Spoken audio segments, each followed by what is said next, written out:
Very good morning students. आज हम class +1 का थर्ड चैप्टर स्टार्ट करेंगे, classification of a element and periodicity in a properties. इसके बारे में बेटा आपने 10th क्लास में भी थोड़ा सा पढ़ा हुआ, पीरियोडिसिटी इन अ प्रॉपर्टी। आपको पता है कि हमारे पास अब तक टोटल 118 एलिमेंट डिस्कवर है और उन एलिमेंट्स की हमने प्रॉपर्टीज भी करी हुई हैं, जैसे एटॉमिक नंबर हो गया, आयनिक रेडियाई हो गया, आयनाइजेशन एनर्जी हो गया, हमने थोड़ा बहुत इनके बारे में करा है और कैसे इन एलिमेंट्स को अरेंज करें। बेटा अगर हम देखें कि हमारे पास जो टोटल 118 एलिमेंट्स हैं, उन 118 एलिमेंट्स के बारे में लर्न करना it is a quite difficult. अगर हम एक भी एलिमेंट के बारे में उसकी सारी फिजिकल और केमिकल प्रॉपर्टीज़ को लर्न करते हैं, वो बहुत ही मुश्किल है। ये तो मैं बात करी एक, बट अगर 118 एलिमेंट जो अब तक डिस्कवर हैं, अगर हमें उनके बारे में याद करना पड़े तो वो बहुत ही ज़्यादा मुश्किल हो जाएगा।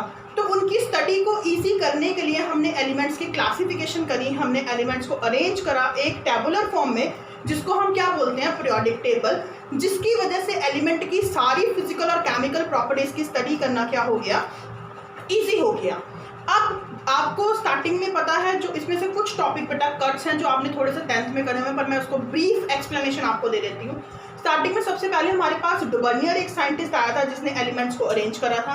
डुवर्नियर के बाद न्यूलैंड लॉ ऑफ ऑक्टेव आया था, उसके बाद लोथरमेयर कॉन्सेप्ट आया था जो आपने 10th क्लास में करे हुए हैं। उसके बाद जो सिलेबस में कट नहीं हुआ, उसका फर्स्ट जो टॉपिक है वो क्या है, मेंडलीव क्लासिफिकेशन। मेंडलीव एक साइंटिस्ट था जो 1869 में आया था। उसने एलिमेंट को क्लासिफाई करा था एक टेबुलर फॉर्म में, जिसको पीरियोडिक टेबल बोला गया था। अब जो उसने पीरियोडिक टेबल में एलिमेंट को क्लासिफाई करा था, उसके क्लासिफिकेशन का बेसिक क्या था। अभी तक आप बेटा आप स्टार्टिंग से करते आ रहे हो कि आपके पास न्यूलैंड लॉ ऑफ ऑक्टेव था, डुवर्नियर था, लोथरमेयर था।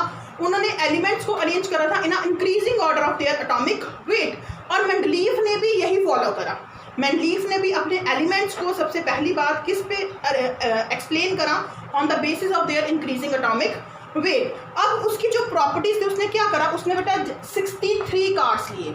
63 कार्ड्स जैसे ताश के पत्ते होते हैं, उसने 63 कार्ड्स लिए। उन कार्ड्स के ऊपर हर एक एलिमेंट का नाम, उनका एटॉमिक वेट, उनकी फिजिकल प्रॉपर्टीज और उनकी केमिकल प्रॉपर्टीज को लिखा।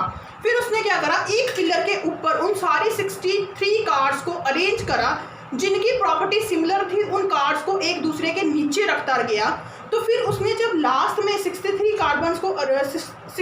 कार्ड्स को अरेंज कर दिया, और उसके बाद जब उसने देखा, उसने ऑब्जर्व करा, तो उसने क्या ऑब्जर्व करा कि जिन एलिमेंट्स की प्रॉपर्टीज सेम थी वो सारे एक ही लाइन में आ रहे थे। मतलब कि एक एलिमेंट जो नीचे है उसकी प्रॉपर्टीज ऊपर वाले से भी सेम थी और नीचे वाले से भी सेम थी। तो उसने इस बेसिस पे क्लासिफाई करना शुरू कर दिया।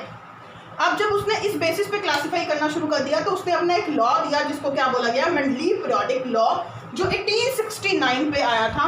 उसने क्या देखा कि the physical and chemical properties of element are the periodic function of their atomic weight, कि किसी भी एलिमेंट की जो फिजिकल और केमिकल प्रॉपर्टीज हैं वो किसके ऊपर बेस्ड है, एटॉमिक वेट के ऊपर बेस्ड है। When the element are arrange in order of their increasing atomic weight, कि एलिमेंट को वो कैसे अरेंज करने हैं, in order of their increasing weight, with similar property of the element after a certain regular interval of a time, कि जो properties थी वो रिपीट हुई एक regular interval of a time. जैसे मैंने कहा कि अगर मैंने फर्स्ट कार्ड की प्रॉपर्टी सेम थी तो 5 कार्ड डिफरेंट आ गए, फिर जो 8th कार्ड था 7 कार्ड डिफरेंट आ गए, फिर 8th कार्ड की प्रॉपर्टी फर्स्ट वाले के सिमिलर थी, फिर मैंने कह दिया 6th वाले की 8th वाले के सिमिलर थी और फर्स्ट वाले के सिमिलर थी।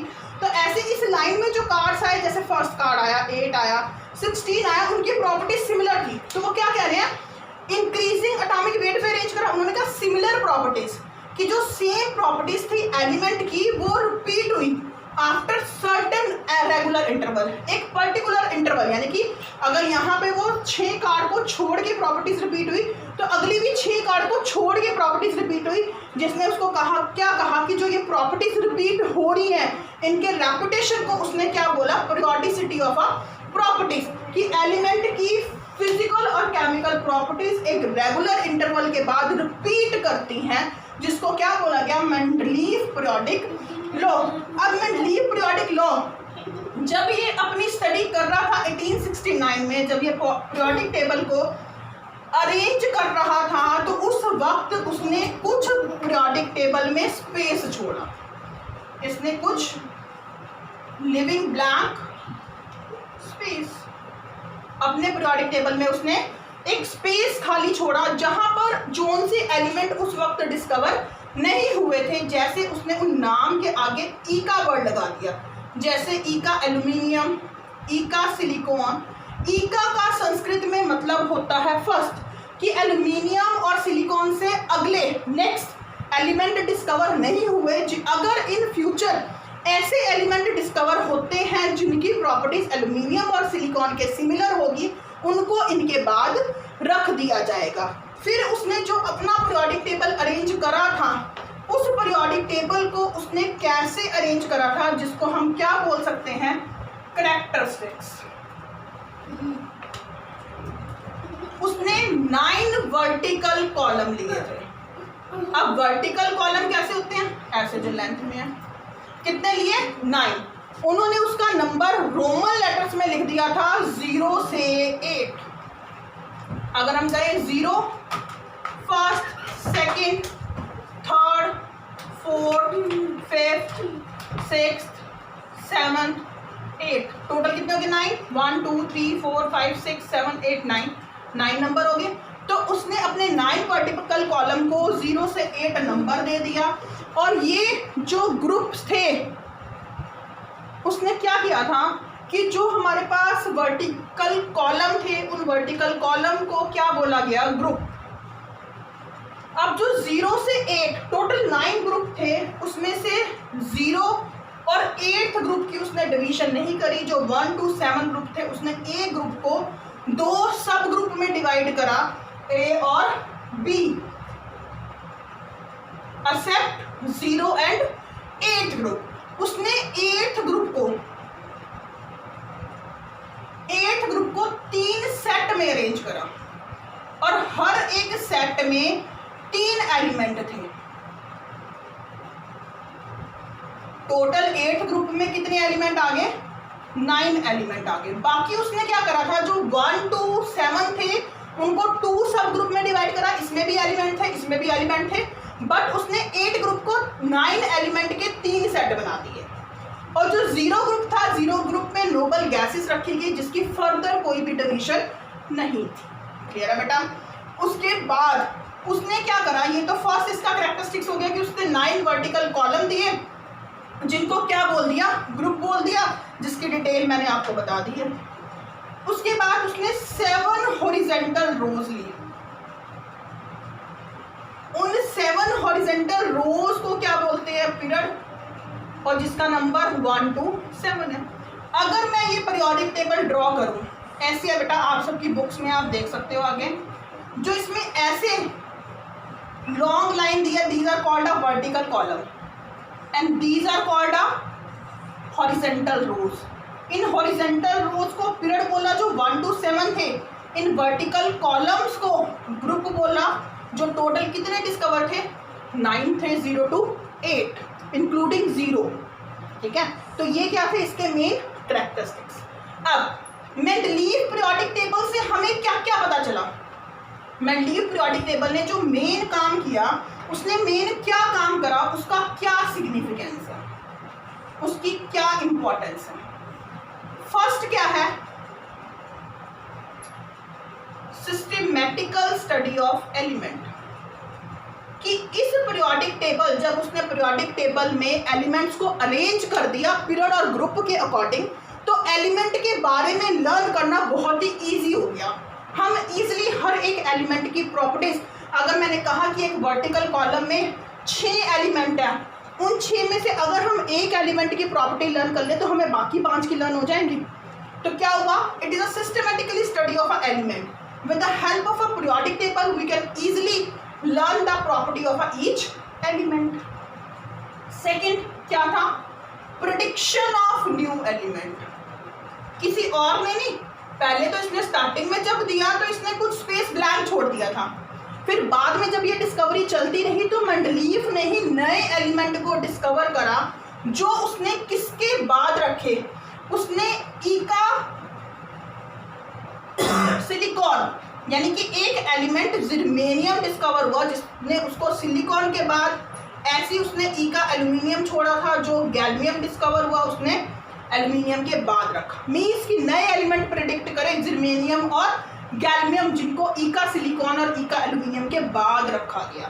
तो this is the production of a new element.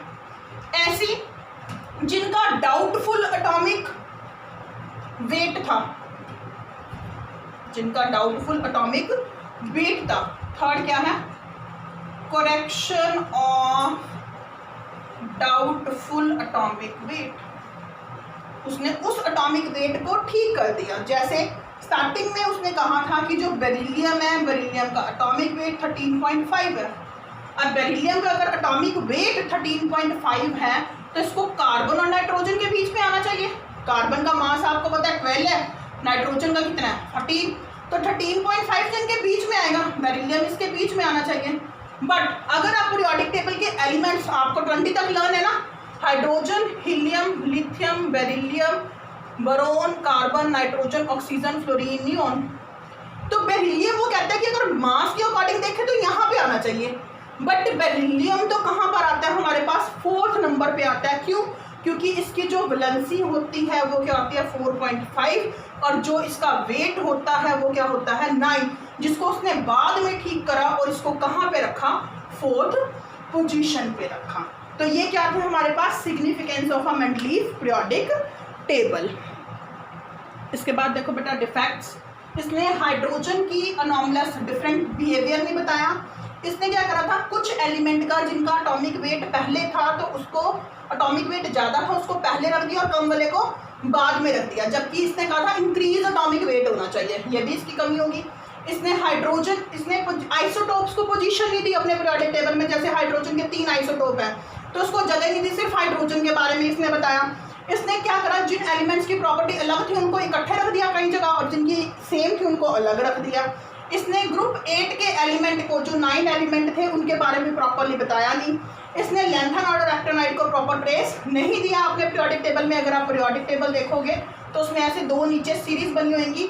Means कि जो ये लेंथन ऑर्डर एक्टिनाइड है it is not the main part of a periodic table. इसी के साथ साथ बेटा आपका ये टॉपिक खत्म है। कोई भी डाउट होगा you can ask. Thank you and have a nice day.